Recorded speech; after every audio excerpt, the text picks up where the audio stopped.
Boa noite. Estou em casa, vocês sabiam?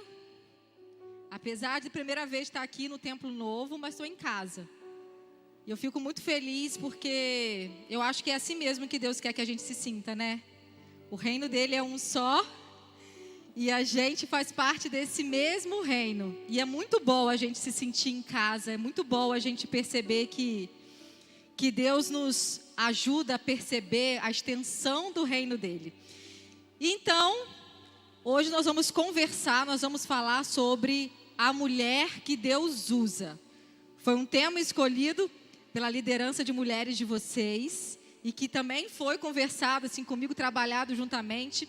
Mas eu quero que vocês essa noite consigam perceber que a palavra usar, ser usada por Deus, o termo ser usada por Deus, precisa ser pensado de uma forma muito diferente. E eu quero que enquanto eu falo aqui com vocês, vocês possam abrir suas Bíblias em 2 Reis, capítulo 4, os versículos de 1 a 7 que nós vamos ler. 2 Reis, capítulo 4, versículos de 1 a 7. Nós vamos aprender com o milagre do azeite que o profeta Eliseu conduziu na casa da viúva. E eu quero que vocês pensem o seguinte: quando a gente fala uma mulher que Deus usa, um homem que Deus usa, a gente instantaneamente é levada para um lugar, para uma ação onde o milagre, o poder de Deus se manifesta. Quando a gente pensa numa mulher que Deus usa, talvez a gente possa ver uma mulher num palanque, num palco, a gente possa lembrar de uma mulher que é muito produtiva, ou a gente pode vir à memória uma mulher que é amada, querida por muitas pessoas, uma mulher que dá resultado, uma mulher que tem frutos, uma mulher com produtividade. Mas eu quero que essa noite você já prepare a mente de você para entender, de vocês, para que vocês entendam que a mulher que Deus usa não está relacionada com frutos, com produtividade, com resultados, com palco, porque resultados podem ser manipulados, porque produtividade pode ser forçada e porque os frutos podem ser falsos. Não que eles não existam de verdade numa mulher que se coloca para ser usada por Deus. Mas quando a gente fixa os nossos olhos e a gente aprende somente através do final de um processo, a gente comete um erro muito grave de viver sem a presença de Deus, de viver sem conhecer o que realmente Ele pode fazer através de nossas vidas. A gente precisa começar a olhar para os bastidores da vida da mulher que vai ser usada. Consegue perceber que não é o final, é o que acontece antes. É como é a vida dela antes do milagre acontecer, dela ser usada de verdade por Deus, de forma poderosa, de forma verdadeira e de forma profunda. Hoje eu postei nos meus stories, eu amanheci lá, e realmente antes de dormir, a última coisa que eu fiz foi revisar aqui o que eu tinha escrito, acabar de escrever, né? E quando eu acordei, a primeira coisa que eu fiz foi olhar minha mesa lá do jeito que estava, era exatamente, eu fui terminar, escrever, reescrever, para memorizar, buscar outras referências, e eu postei lá, né? A mulher que Deus usa, os bastidores, é o que acontece nos bastidores. Depois eu mesmo olhei os meus stories lá no Instagram e olhei, meu Deus, eu estou falando, será que as pessoas estão pensando que eu estou falando de mim? Porque eu estou mostrando uma coisa que eu fiz, que era para ser secreto. E eu queria que realmente aquilo não tivesse acontecido, que eu não tivesse postado, porque uma vez que eu postei, querendo dizer que esse foi o meu bastidor, porque eu me entreguei, porque eu me dediquei, porque eu estudei, porque eu preparei, isso não é sinônimo do agir de Deus. Não significa que Deus vai me usar se antes eu não tiver passado por um processo, por atitude, não tiver me colocado à disposição de desenvolver 4 atitudes que eu vou compartilhar com vocês aqui. O que aparece é aparência, e aparência não diz muita coisa. O que diz é a essência, o que foi construído aqui dentro de mim, enquanto eu me coloquei à disposição para ser usada. E a gente vai aprender isso, então, com a viúva do milagre da multiplicação do azeite. Antes da gente ler o texto, eu queria contextualizar, eu gosto muito. A Carla falou aqui sobre a importância da gente ser firmado na palavra de Deus. Não existe outro caminho realmente. Se a gente não entender e não estudar a palavra de Deus, a gente comete o erro de acreditar em qualquer heresia, em qualquer inverdade, o que Deus não quer que a gente acredite. E a gente acha que está certo porque a gente olhou a palavra de Deus num contexto completamente errado. E a gente precisa se esforçar, se dedicar e separar tempo de qualidade para a gente entender o contexto daquilo que a gente está estudando. E a gente está lendo o Antigo Testamento, que é um contexto diferente do que a gente vive hoje. É um contexto de um povo diferente, de uma história diferente, que pode até ter muitas particularidades assim parecidas com o que a gente tem vivido hoje, mas a gente precisa entender.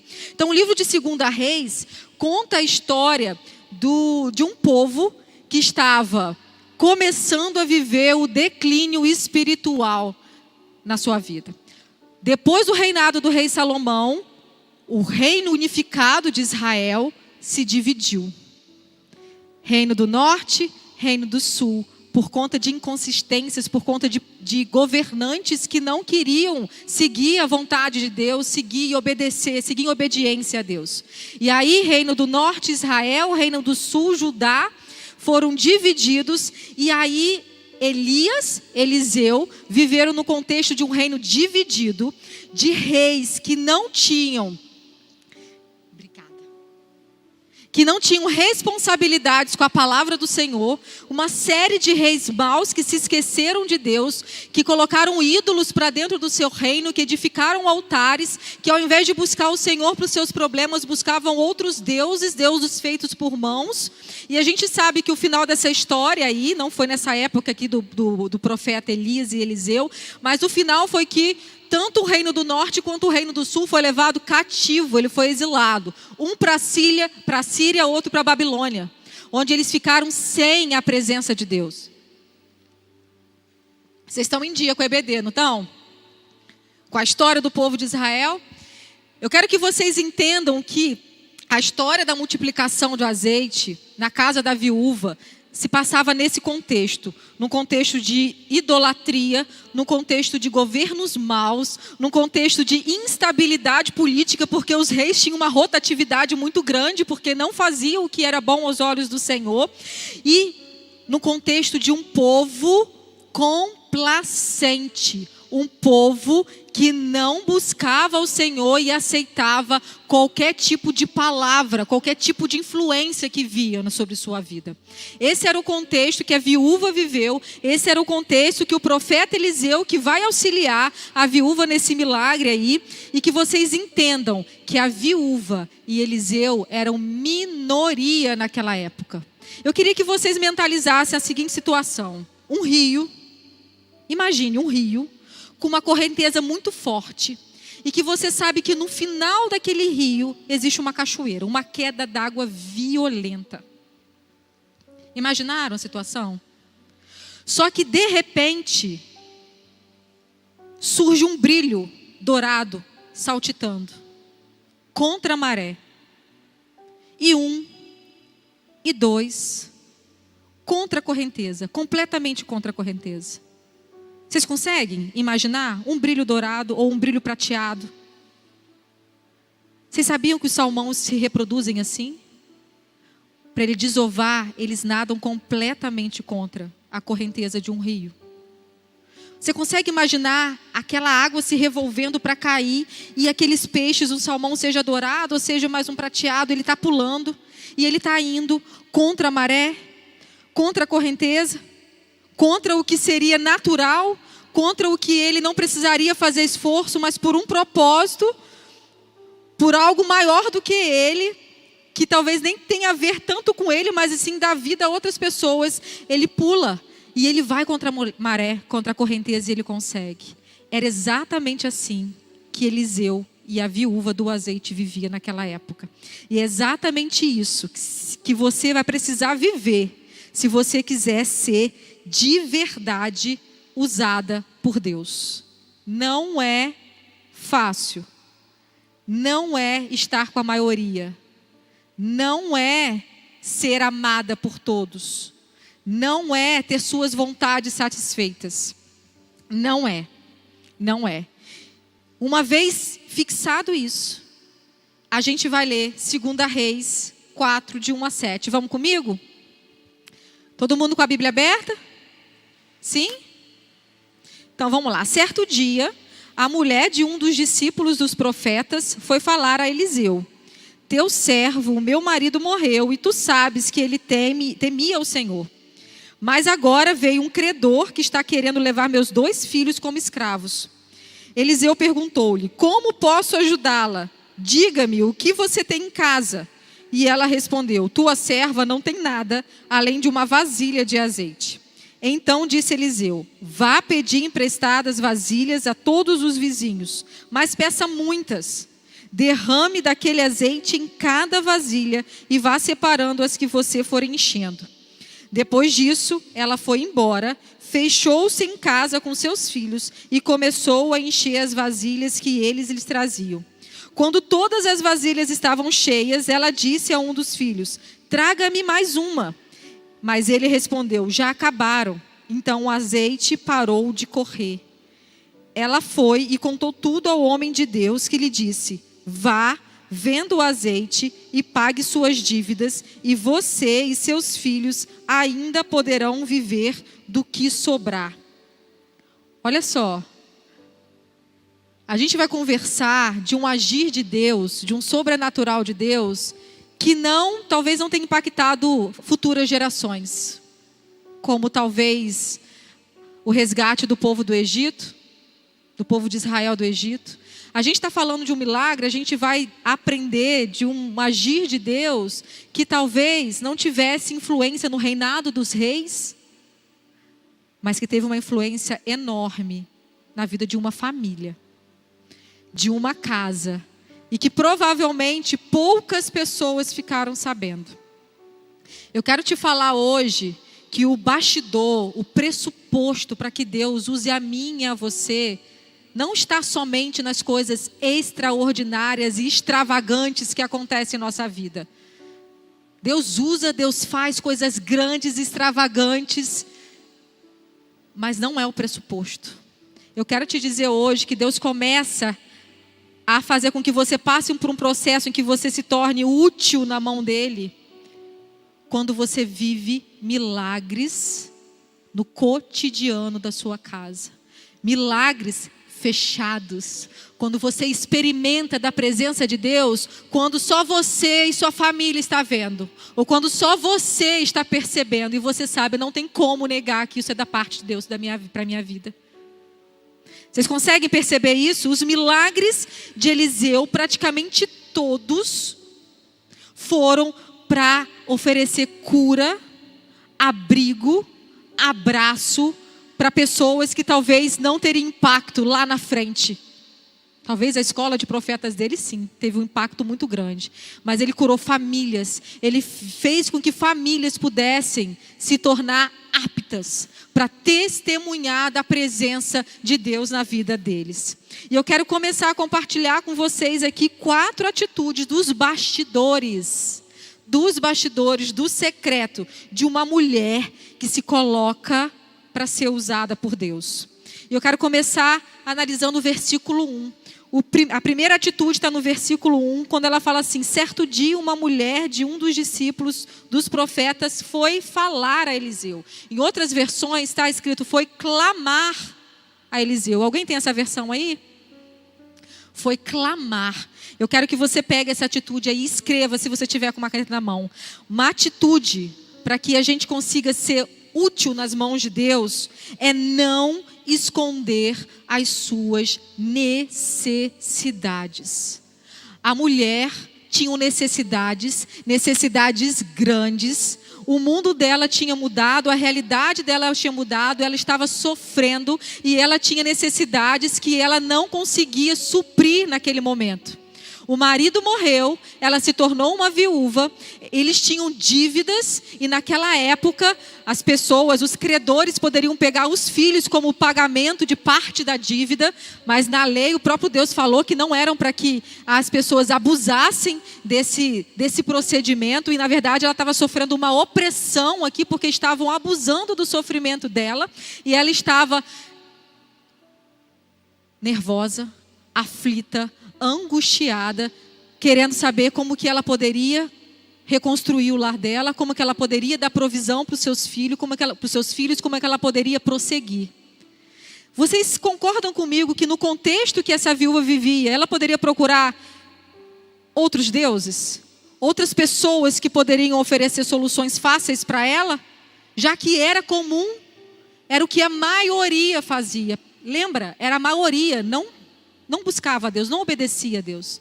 A maioria preferia ir pelas facilidades, pelos encantamentos, pelos encantadores que forjavam a ação de Deus e que prometiam coisas à custa de sua alma, de seu espírito. Ela foi clamar e foi colocar suas necessidades. A gente precisa começar a desenvolver a habilidade de perceber as nossas necessidades, mas não somente perceber e ficar, eu vou conseguir, eu vou dar um jeito, eu sozinha. Eu não preciso de ninguém, não preciso fazer isso, ninguém precisa ficar sabendo da minha vida, ninguém precisa me ajudar porque eu sou forte, eu sou empoderada, eu sou isso, eu sou aquilo. Nós precisamos perceber e precisamos revelar as nossas necessidades a outras pessoas. Essa é a realidade que a igreja de Atos, a igreja primitiva, vivia. Depois vocês olhem lá, Atos 4:34, dizia que à medida que as pessoas revelavam a sua necessidade, as necessidades eram supridas. Deixa eu te falar uma coisa aqui. A gente vive no reino espiritual que Deus conhece todas as nossas necessidades. Mas Ele nos colocou no mundo físico, onde as necessidades precisam ser faladas, ser reveladas, para que outras pessoas possam também ter a bênção de ajudar a gente. A gente precisa contar tudo. Que foi o que ela fez? Ela foi ao profeta. Ela percebeu sua necessidade, ela sabia que estava com problema. Ela foi lá, ela revelou suas necessidades, mas ela revelou com integridade. Ela contou tudo. Ela poderia ter falado, meu marido morreu, a gente está com alguma dívida. Ou meu marido morreu, eu estou com muita dívida, e não ocultar a questão dos filhos. Ela contou tudo, ela não escondeu a realidade, ela não tentou viver de aparências, ela não se preocupou em contar meias verdades, ela não se preocupou em camuflar a vida que ela tinha. Ela não se preocupou, ela se derramou, ela encarou a realidade dela de forma humilde, porque no fundo ela sabia que poderia sair provisão quando a sua necessidade fosse revelada. Eu não sei se você hoje vive num estágio daqui que eu falei. Se você já tem suas necessidades percebidas, mas não consegue revelar. Ou se você consegue revelar suas necessidades, mas as suas necessidades não são inteiramente reveladas. Sempre tem uma coisa a ser escondida. Sempre tem uma coisa a ser aqui, ninguém precisa ficar sabendo disso. Ninguém. Eu não sei em qual estágio você está. Se você foge de uma aceitação de um diagnóstico dentro da sua casa, de um filho. Eu não sei se você foge da realidade de que existe pecado dentro do seu casamento. Eu não sei se você foge ou se esconde uma realidade de que existe algo que precisa ser mudado e transformado dentro do seu coração.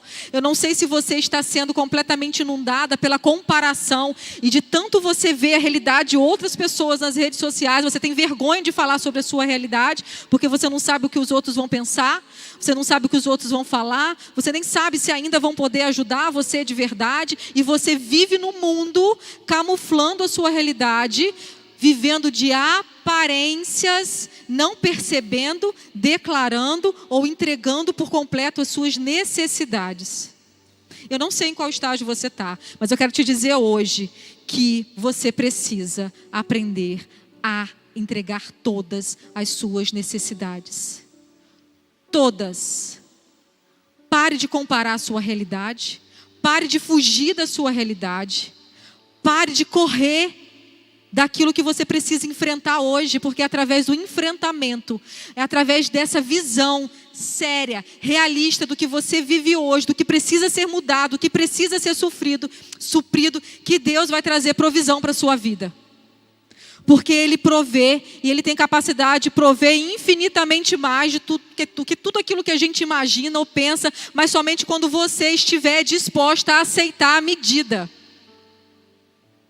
A medida. Então pare de se comparar. Aceite a sua realidade. Aceitar a sua realidade é ser inteira, é estar inteira, é entender que Deus só vai começar a te usar, a agir na sua vida, quando você estiver completamente ciente do que você vive, do que precisa ser mudado, do que precisa ser transformado, para que então Ele comece a vir com a provisão dEle para a sua vida. Amém? Vocês entenderam isso? Segunda atitude continua no versículo 2. Vocês percebem que ela não foi procurar qualquer pessoa. Ela foi com um profeta, um homem de Deus, uma pessoa que ela sabia que tinha discernimento espiritual, que tinha a capacidade de ajudá-la de verdade. Eu quero que você entenda que essa segunda atitude, uma mulher que quer de verdade ser usada por Deus, ela não expõe as suas necessidades para qualquer pessoa. Ela não busca qualquer pessoa para se abrir, para ser inteira, para ser íntegra. Vocês sabem que amizade verdadeira, confiança se constrói com pessoas que têm o mesmo propósito que você, que têm a mesma entrega que você, que conseguem entender o que você sente, o que você vive, de pessoas que não vão te bajular, que não vão querer acariciar suas feridas e os seus erros. Mas você sabe o que a maioria das vezes a gente faz para se sentir bem? A gente procura justamente aquelas pessoas que vão trazer afirmação para a gente. Não, pode ficar tranquila aqui, não precisa mudar agora não. Faz isso não, vai devagar, minha filha. Não, você é muito além do que isso. Busque pessoas que te amem sim, mas te confrontem. Que possam trazer provisão de verdade, não só na afirmação ou na bajulação ou nos elogios que você está procurando. Você já reparou que quando a gente está com um problema, uma necessidade, e a gente não procura a pessoa certa, a gente conversa com uma pessoa, a necessidade continua aqui porque não foi resolvida, a gente vai lá procurar outra pessoa, e a gente se abre com outra pessoa, e ela pode te elogiar, pode trazer afirmação para você. Não, você não errou não, você está certa, não precisa mudar nada não, quem precisa mudar é o outro, quem precisa mudar é outra pessoa.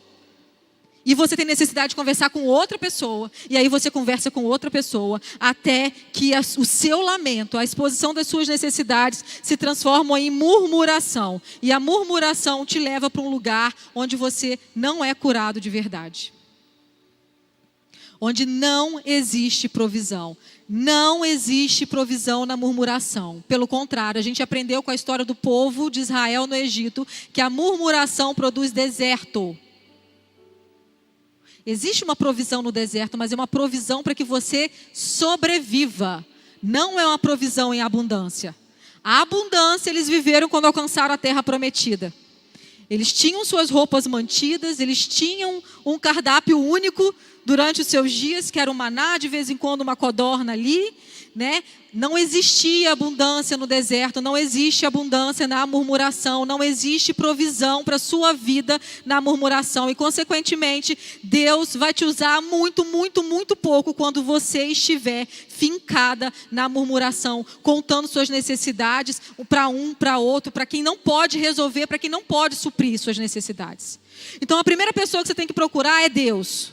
Quando você tiver uma necessidade, se abrir a Ele. E a segunda pessoa, uma pessoa que você sabe que é cheia do Espírito Santo, que não negocia a palavra, que não negocia a verdade, que você vai ouvir palavra de confronto se for o caso, mas que você também vai encontrar um abraço, provisão e cuidado com aquela pessoa. Vocês estão me entendendo? Vocês estão me entendendo?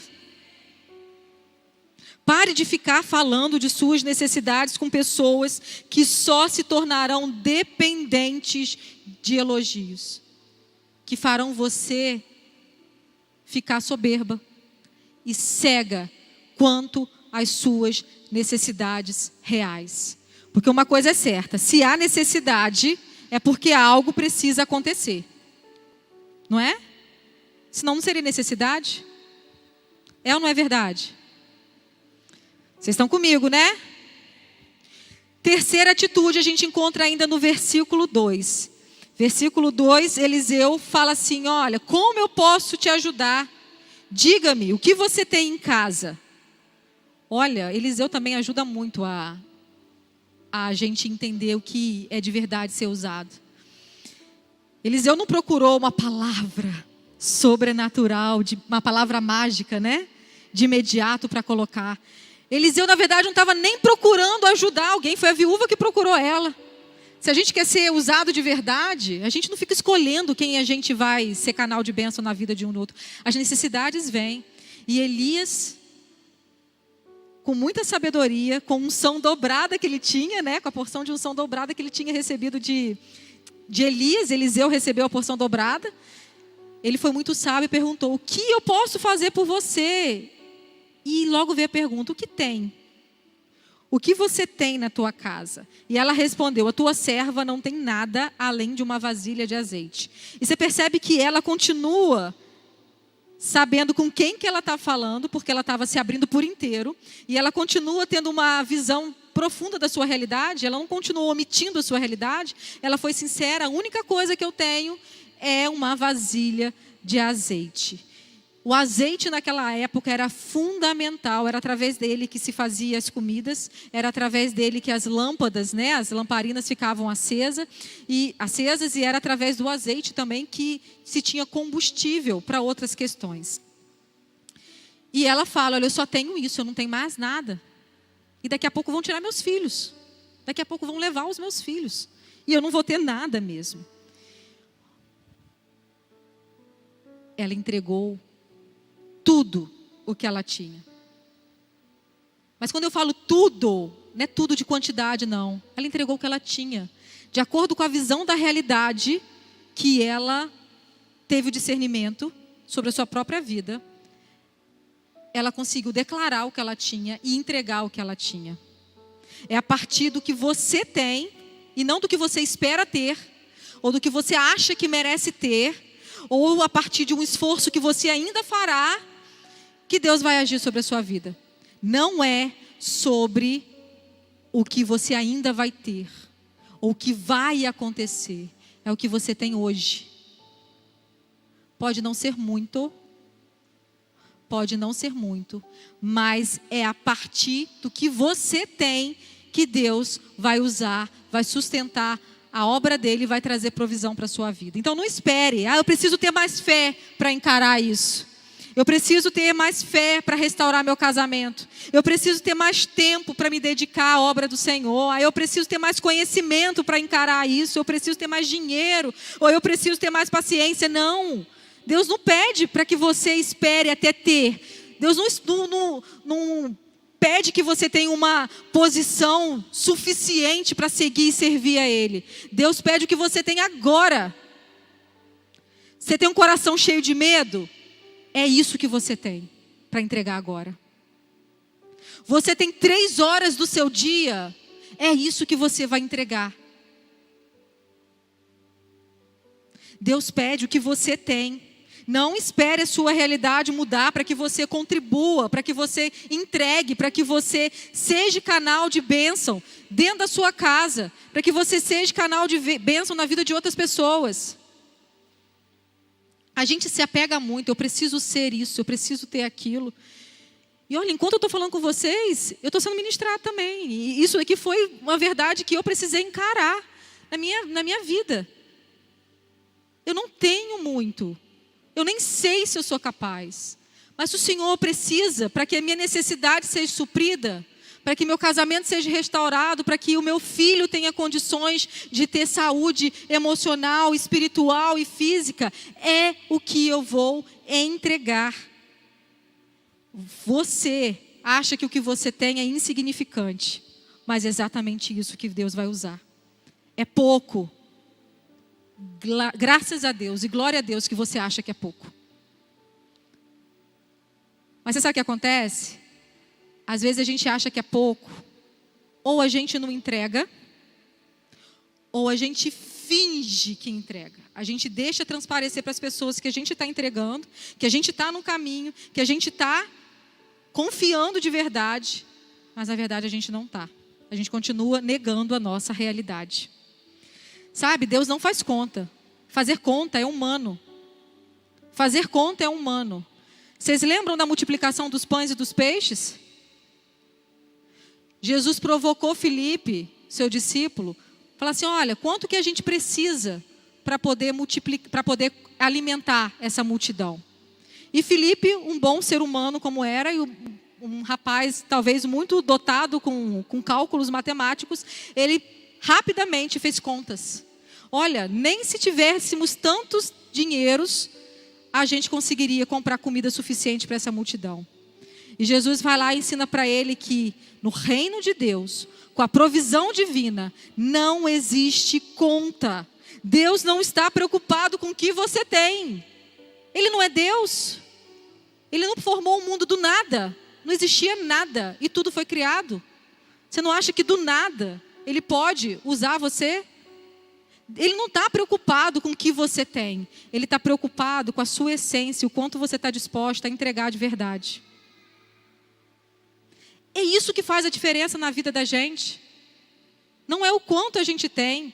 E a gente precisa começar a ter uma visão realista do que a gente vive, do que a gente tem disponível mesmo, para que a gente entregue de forma verdadeira para Deus. A gente precisa ter uma visão realista do nosso tempo. A gente precisa ter uma visão real da nossa disposição emocional, da qualidade emocional. A gente precisa ter uma visão real do nosso conhecimento e qualidade, saúde espiritual.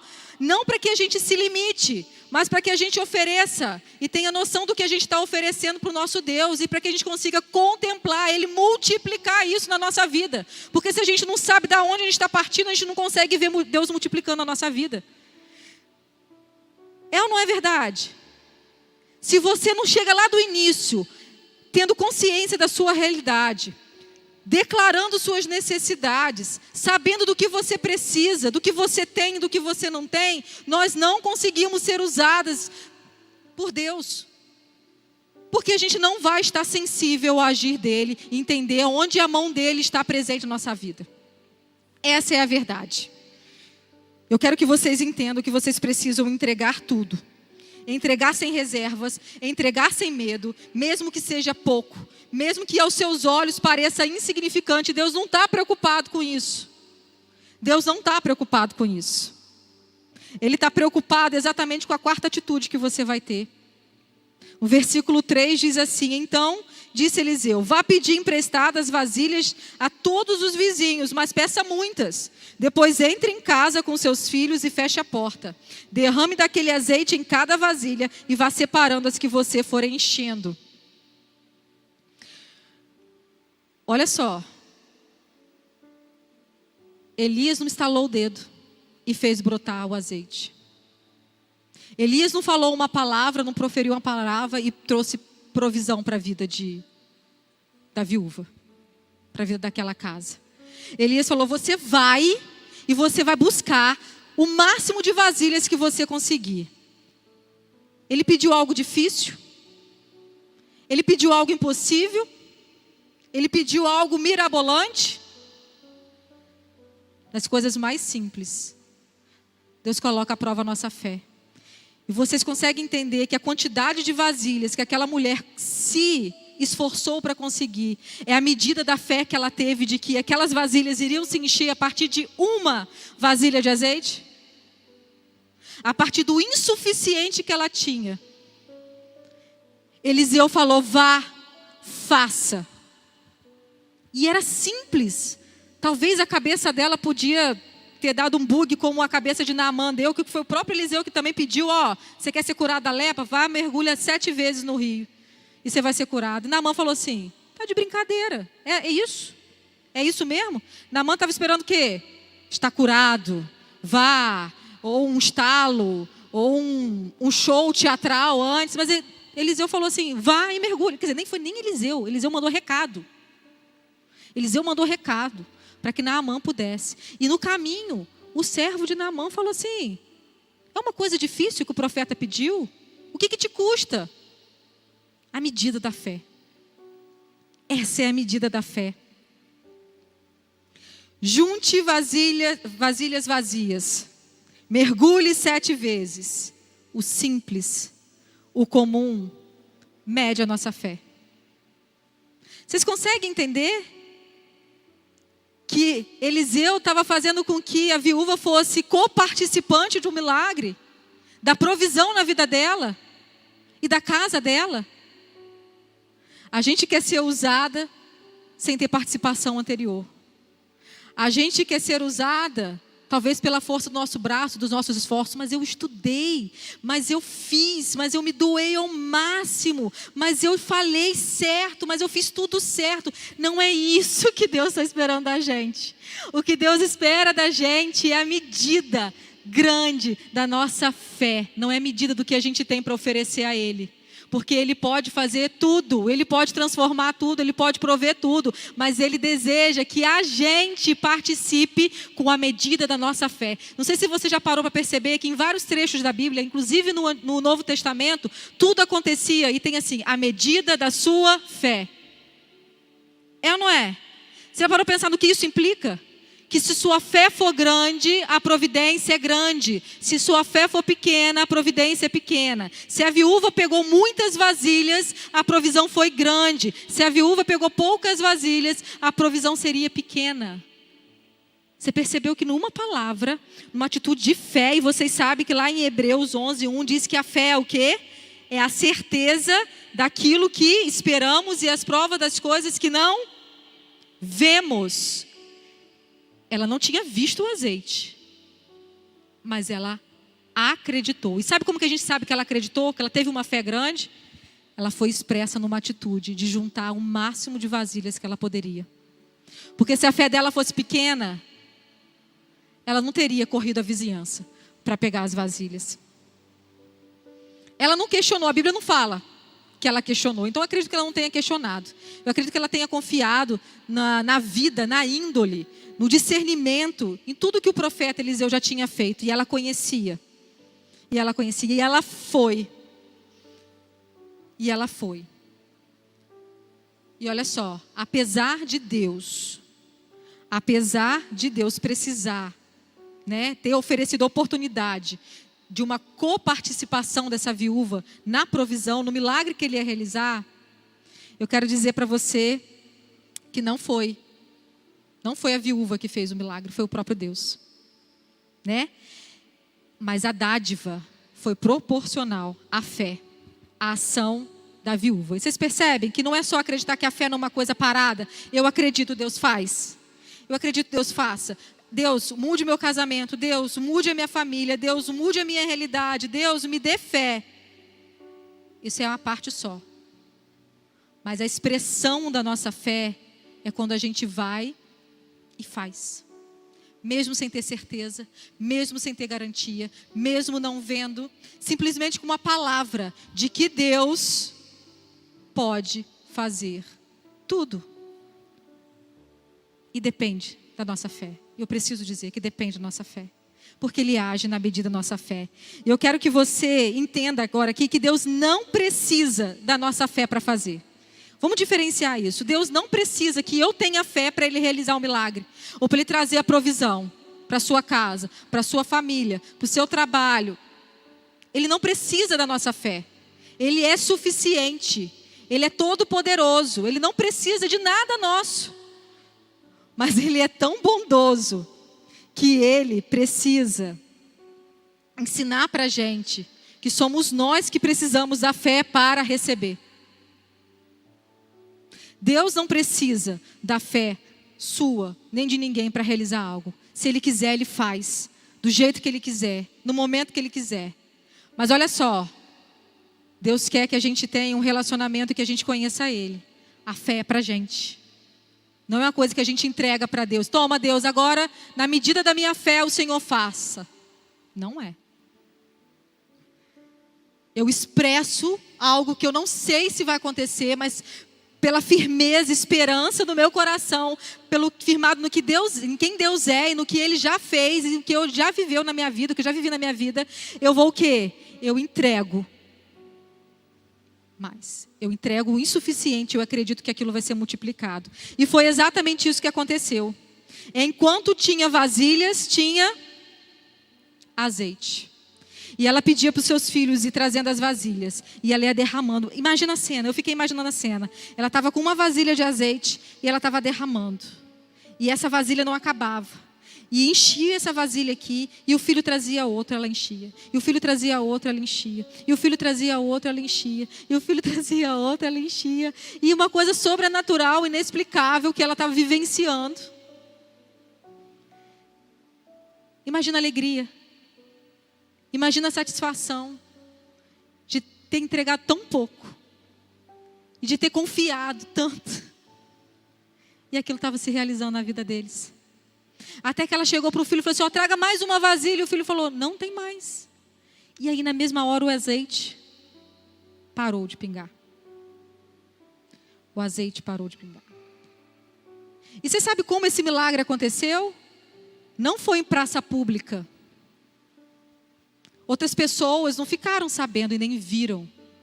Ela fechou a porta da sua casa e ficou dentro da sua casa junto com os seus filhos. Você não acha que essa viúva não teve o suficiente, não só fisicamente, para continuar sendo provida materialmente, mas ela também não teve o suficiente para poder declarar o que Deus tinha feito na vida dela? É nesse momento, quando a gente experimenta a provisão de Deus na nossa própria vida, nas nossas próprias necessidades, na necessidade da nossa família, querendo salvar a vida dos nossos filhos, de outras pessoas, e não se portando apenas com o nosso próprio interesse, que Deus age, que Deus transforma a gente, que Deus capacita e Deus nos dá material para que a gente possa ser usada de verdade, de forma verdadeira, de forma profunda, de forma sincera, de forma que faça diferença de verdade na vida do outro. E aqui o restante do texto diz que ela foi correndo procurar Elias para contar. Nem Eliseu sabia. Estava presente ali. Ele simplesmente jogou a palavra, ela acreditou na palavra, ela fez sem o profeta ali, sem Eliseu ali. E quando aconteceu, ela foi correndo contar para Eliseu.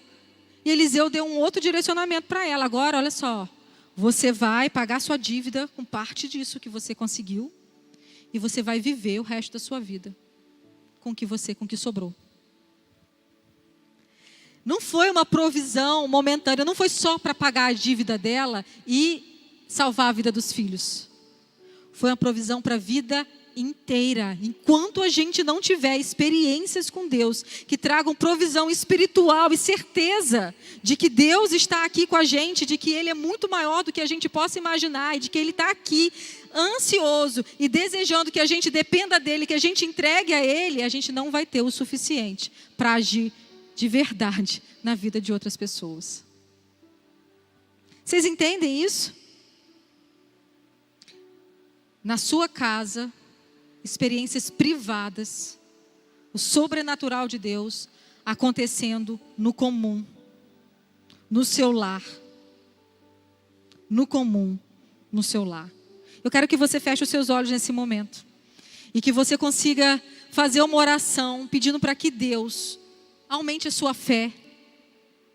Sabe, Deus não condena uma fé pequena ou uma incredulidade sincera, como por exemplo a de Tomé, que precisava ver os furos, o rasgo para acreditar. Ele também não reage, não corresponde a uma incredulidade ou uma falta de fé. Ele trabalha em cima disso. Se você se sente com pouca fé nesse momento, você pode pedir a Deus para que trabalhe isso na sua vida. Deus, aumenta a minha fé. Eu quero viver experiências comuns com o Senhor. Eu quero sentir a tua provisão no privado. Eu quero que o Senhor trabalhe em mim. Mas que eu nunca tenha uma fé fingida. Entregando para Deus o que eu não tenho. Entregando para Deus fingimento, noções falsas do que eu vivo, noções falsas da minha realidade. Isso Ele não aceita, porque não é verdade, é mentira, e a mentira não provém do nosso Deus. Se você tem dificuldade com a sua fé, você pode pedir para que Ele trabalhe na sua fé, mas reconheça a sua realidade. De forma sincera, de forma real, de forma inteira. Olha só, Existe uma palavra sobre a nossa vida, a palavra de que o Senhor supre as nossas necessidades, a palavra de que o Senhor está atento com sua mão aberta para entregar muito mais do que a gente imagina.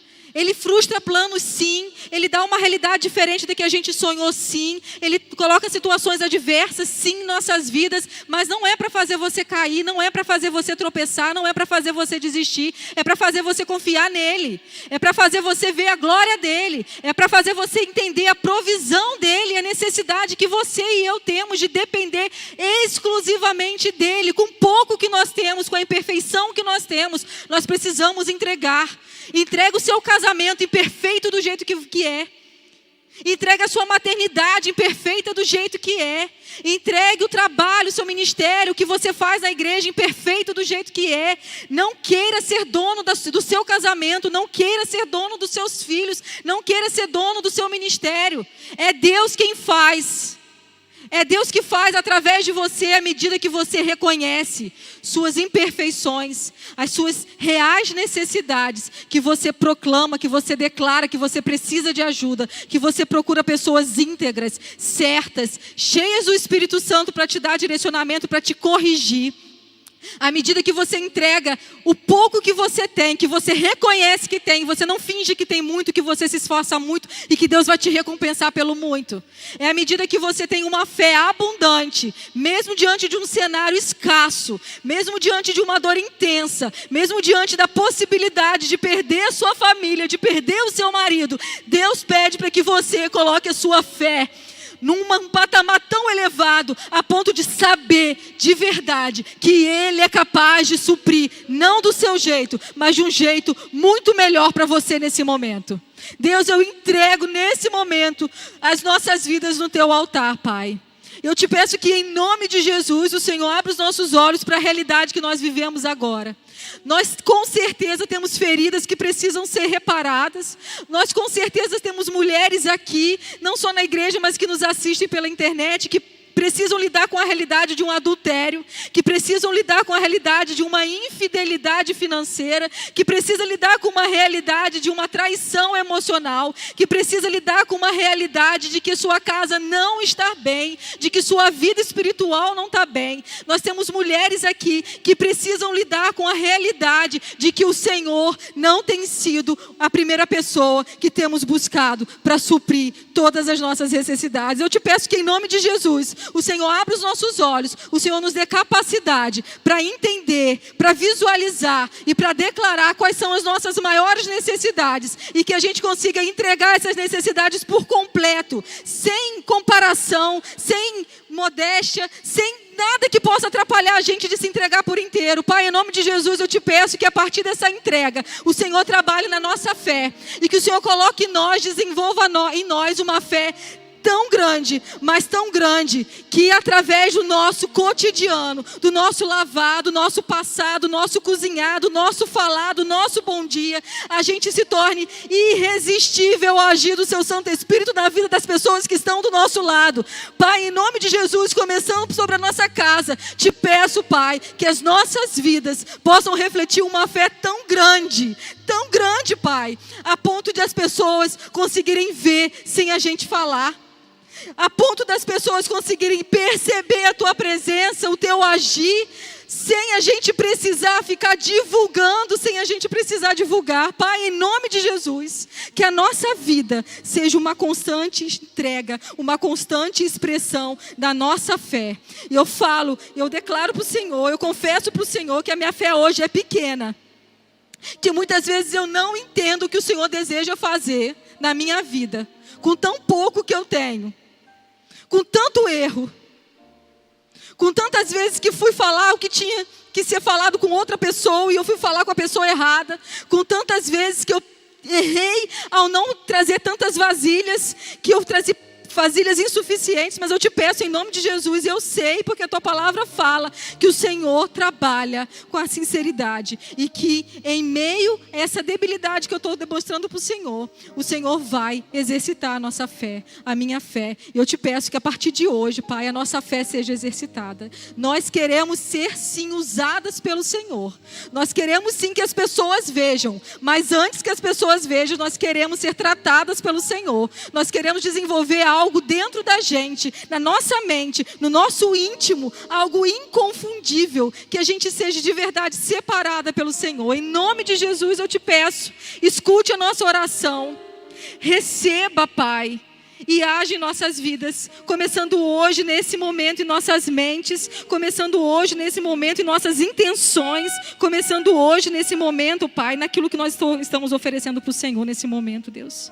Em nome de Jesus eu te peço, aumente a nossa fé e age através de nós e nos use para a honra e glória do teu nome. Em nome de Jesus. Amém.